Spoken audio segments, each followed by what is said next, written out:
Veremos qué pasa, porque de momento en la Casa Blanca no está, tampoco estará Conor McGregor, porque obviamente sabemos que el contrato de Conor McGregor da para otro tipo de evento. Pero vamos a ver cómo queda finalmente ese cartel histórico. Por primera vez la UFC llega a la Casa Blanca y nuestro Ilia Topuria es el hombre que va a estelarizar contra Justin Gaethje. Finalmente venció la lógica, pero ahora analizamos un poquito más por qué y cómo se toma esa decisión. Pereira, con opciones de hacer historia, por primera vez podría convertirse en tercer campeón en la UFC, aunque interino, y tampoco vemos ahí a Arman Tsarukyan. Bueno, pues se habló mucho de Arman Tsarukyan. ¿Se lo merecía? ¿No se lo merecía? ¿Era un contendiente legítimo? Sí, no, estaba haciendo sus gamberradas, y pues hablaba Dana White de Arman. I don't know. I'm not thrilled with Arman right now. And there's a lot of different reasons. It's not just the stuff that you see publicly. But yeah, there's plenty of guys that wrestle that have, been respectful with other guys that they wrestled, and I understand there was some back and forth with both of those guys. But where there's smoke, there's fire, and Arman's been smoking a lot lately. So, yeah.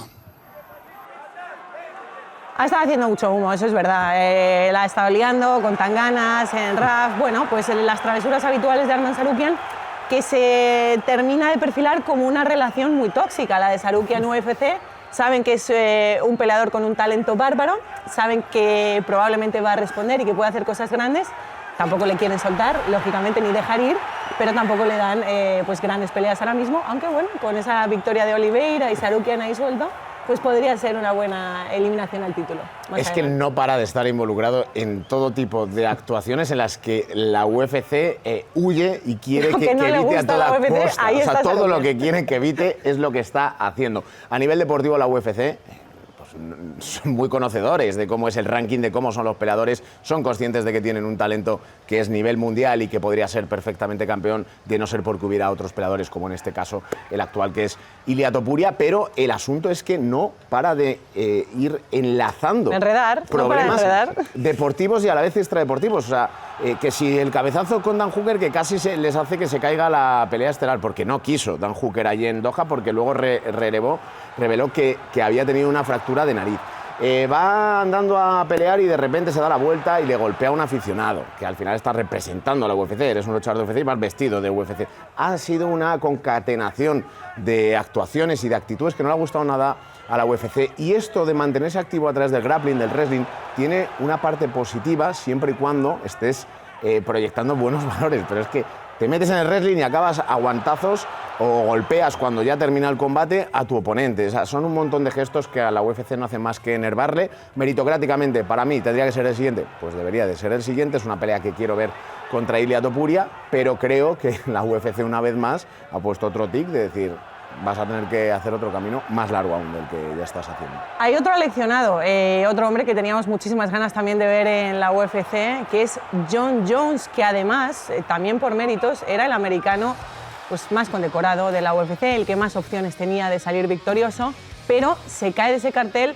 Tampoco está claro los motivos y bueno, pues decía Dana White que además de que tenía muchas dudas, que no le veía listo para pelear, pero esta era la respuesta. Decía: me he estado tratando con células madre la semana pasada, he estado haciendo todo lo que he podido para llegar a esa cita, sí podría pelear, pero bueno, si finalmente la UFC siente que estoy acabado, entonces respetuosamente pido ser liberado de mi contrato hoy.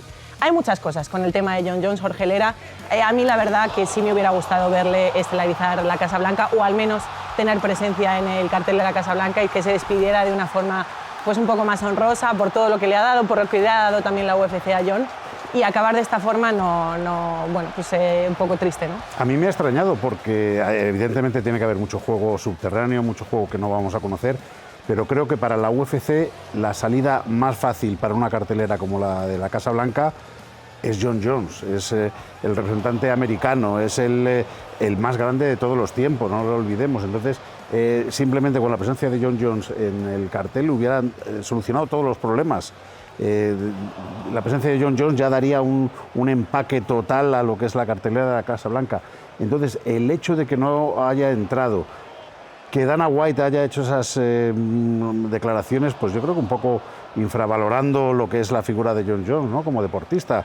Luego ya tiene sus comportamientos y tiene sus sombras, evidentemente, pero a mí me ha chocado, y porque creo que para la UFC sería lo más fácil, lo más sencillo meter Jon Jones. Fíjate, lo metes con Pereira y hubiera sido un auténtico peleón. Para la UFC yo creo que sí, sobre todo a nivel deportivo, aunque ahí había roces con lo que pedía Jon Jones en cuanto a dinero y lo que estaba dispuesto a pagar la UFC.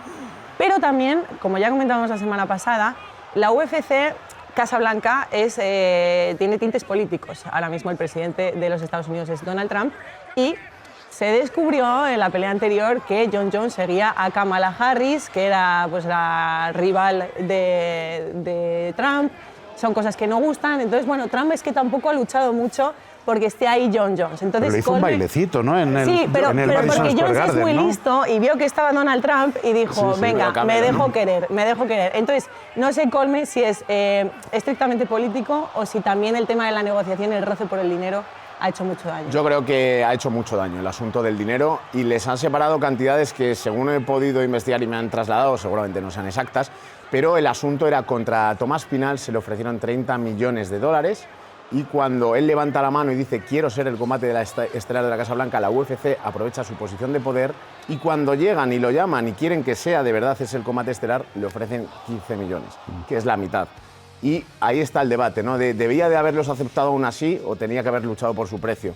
Él quería estar, pero finalmente la negociación económica especialmente, aunque lo otro pueda influir, es la que le ha alejado finalmente de la Casa Blanca y por eso retomaron el asunto de Topuria. Que el caso Conor Benn y Zuffa Boxing ha hecho mucho daño, y lo vamos a comentar también luego en el tercer bloque después de la publicidad. Vámonos con el gran protagonista, que es Ilia Topuria, el hombre que sí va a estar y hablaba en Twitter, me parece, Ilia Topuria, después de conocer que finalmente iba a ser el hombre que iba a estelarizar la Casa Blanca.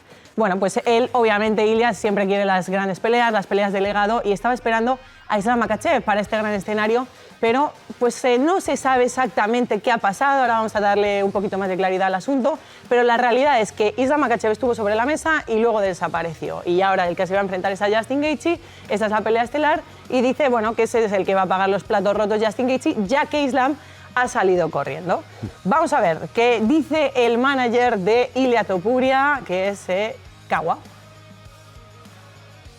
It was just wild how it came about because for me personally, right, we were told that Ilia was not going to be on the card earlier that week, right? Then we get a call that said, hey, if we can make a fight, you can fight Islam or Gaethje. Right? And we actually said, let's take Islam. We would love to fight Islam because remember, guys, it's not about picking an opponent because one is harder or easier or scared or not scared. Money's involved. And the bigger the fight, the more money it is. And so we wanted to make the most amount of money, right, that we possibly could. So we were focused on getting an Islam fight. A favor de Ilia tenemos que admitir que lleva 2 años pidiendo a Islam Makhachev. Esta era la respuesta de Islam justo después de las declaraciones de Malki Kawa. Ambos sabemos quién se acordó aquí, quién se acobardó aquí, perdón. Bueno, puedes decir todo lo que quieras, pero sabemos la verdad y tu manager pedía miles de millones para pelear conmigo. Tranquilo que lo haremos gratis. Es la respuesta de Islam Makhachev. Luego no sabemos también si Twitter pues la lleva a los representantes, ¿no? Si Ali Abdelaziz o si el Twitter de Ilia lo lleva Malki Kawa, que además se llevan muy mal históricamente. O sea, no hay rivalidad solo en cuanto a peleadores, sino también en cuanto a managers. Pero la realidad es que el nombre de Islam Makhachev estuvo sobre la mesa.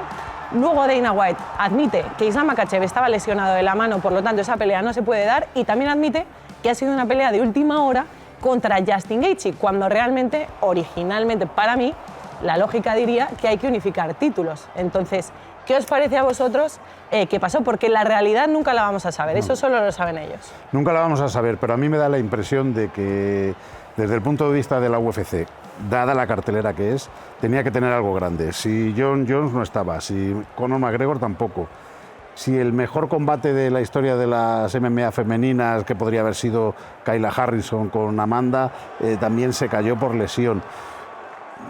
La lógica era decir, bueno, pues ¿cuál es el siguiente gran combate por encima de todos? Es Islam con Ilia Topuria. Entonces yo me imagino que la UFC lucharía porque ese fuera la pelea estelar de la cartelera de la Casa Blanca por el significado que tiene.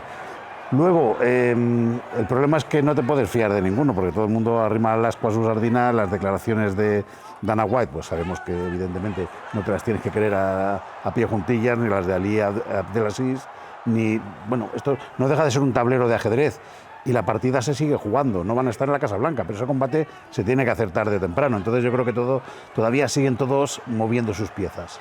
Y además, Colme, tú lo has seguido muy de cerca también de esto, y al final la opción número 1 para la UFC no era hacer Topuria contra Makhachev de primeras, porque querían dejarles defender y luego a final de año hacer la pelea histórica, que es la pelea más grande que se puede hacer ahora mismo en la UFC. Entonces la primera opción tampoco era, no entiendo esos movimientos. Es que ha sido un asunto súper complejo, de negociaciones, de tiras y aflojas, de ahora voy por aquí, voy por allá. A mí me trasladan de muy buenas fuentes, al otro lado del charco, que la opción original era el Topuria contra Justin Gaethje. Y se llegó a trabajar de manera interna, dando por hecho que esa debía ser de la opción. Llega un momento, en la semana de las negociaciones, se llama y se intenta que sea Jon Jones, y ahí a Topuria se le deja en un segundo plano en ese sentido, porque Jon Jones ya era algo suficientemente grande.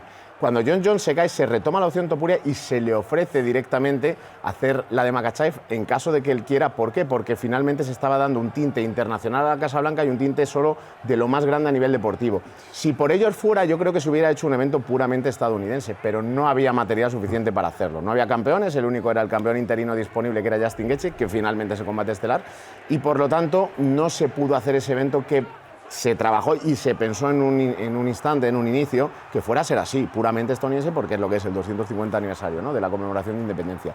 Finalmente se optó por la opción más deportiva, que sea un evento grande dentro de las peleas que podamos, y así es como va. Luego ha habido muchos asuntos de que Ilia también llegó a rechazar una oferta por dinero, querían más dinero, luego se retomó el asunto. Ha sido muy complejo de saber y, como bien dices, al final los implicados son los que realmente saben la verdad.